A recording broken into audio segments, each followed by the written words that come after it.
This is the 15th installment to the series entitled Build Your Business into an Asset of Value. The rate of interest is the price of money. Finance charges is the cost of money. Money, cash or capital, is a commodity like any other and comes at a cost and has a price. When we visit the grocery store, we don't distinguish between the price of an item and its cost. To us, it boils down to the same thing. However, a business owner must adopt a more sophisticated perspective when it comes to understanding both the cost and the price of money. After all, the business owner wants to secure capital from financiers and must understand the associated cost. Imagine a motorist visiting a fuel station. Let's say the price of fuel amounts to 18 Rand per litre, and the motorist decides to purchase 20 litres of fuel. The total cost of the fuel may be calculated as 18 Rand per litre multiplied by 20 litres equals 360 Rand. In very much the same way, money has a price and a cost. The first thing a business owner must consider when approaching financiers to secure capital by way of a loan is the finance costs associated with the loan. To calculate the cost of money, in this case the finance charges, the business owner must understand the price of money, that is, the rate of interest applicable to the loan. Therefore, you as the business owner must come to grips with the factors that determine the level of interest rates within the country.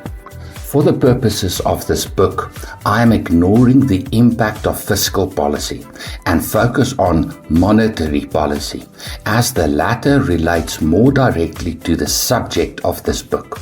In most modern economies, an independent central bank set and manage monetary policy. The South African Reserve Bank implements monetary policy to protect the value of the local currency and to stabilize local prices of goods and services by targeting inflation. Inflation is not simply the increase of prices for goods and services, but rather the pace at which prices increase over time. One of the main tools the Reserve Bank uses to target inflation is to influence the level of interest rates in the country. It accomplishes this in two main ways. Firstly, the Reserve Bank determines the level of money supply in the economy, literally the amount of money in circulation. And secondly, by way of setting the repo rate, the rate at which the Reserve Bank lend money to commercial and retail banks. This, the second way of influencing price stability, is of most interest for this discussion, namely the repo rate. Commercial and retail banks borrow money from the Reserve Bank at a rate of interest called the repo rate. You can think of the repo rate in very simplistic terms as the cost of sales for commercial and retail banks. Just like your business, lenders must make a profit by adding a margin.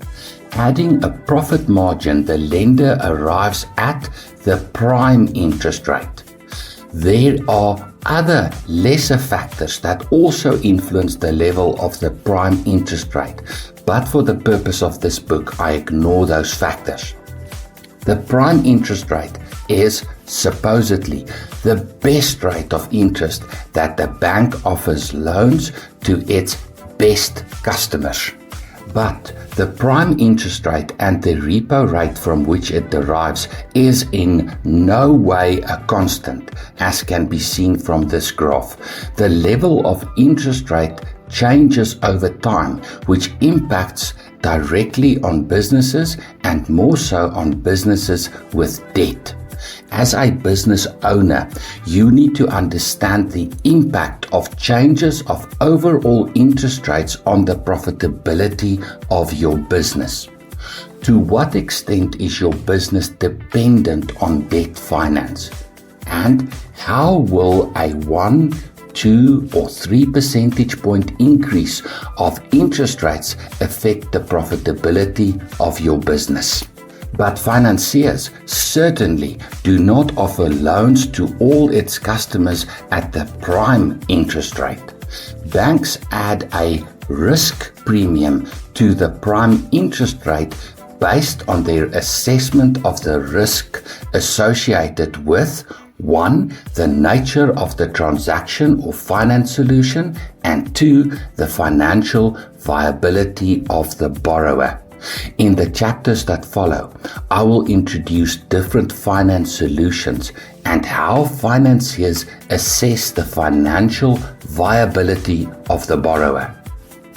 For this chapter, all you need to understand is that the risk premium and therefore the overall interest rate applicable to a loan depend firstly on the type of financing solution offered to the borrower. It follows then that an unsecured business loan will attract a high rate of finance for the following reasons. The loan is unsecured, meaning that no asset serves as collateral for the loan. The value of the loan provided is usually relatively low. A small deal means a small profit for the lender. And this type of loan is typically offered to small businesses that the financier regard as higher risk borrowers. Asset finance solutions are typically offered at a lower rate of finance because an asset, like a vehicle, serves as collateral for the loan. Typically, financiers that offer asset finance solutions require a minimum deposit, which reduces the risk to the lender. And asset finance solutions are usually reserved for businesses with a minimum track record of successful trading. Commercial property finance is usually offered at the lowest rate of finance because the commercial property typically appreciates in value over time. Therefore, the collateral that the lender holds also appreciates over time, which in turn reduces the risk to the financier. In conclusion, entrepreneurs must keep an eye on the level of interest rates in the country, more so if the business requires debt finance. Your job as business owner is to manage the business in such a way that the business can secure debt finance at the best possible finance rate and loan terms. Thank you for watching. To access the full series, visit Constructum Online Learning on YouTube or click on the link in the post.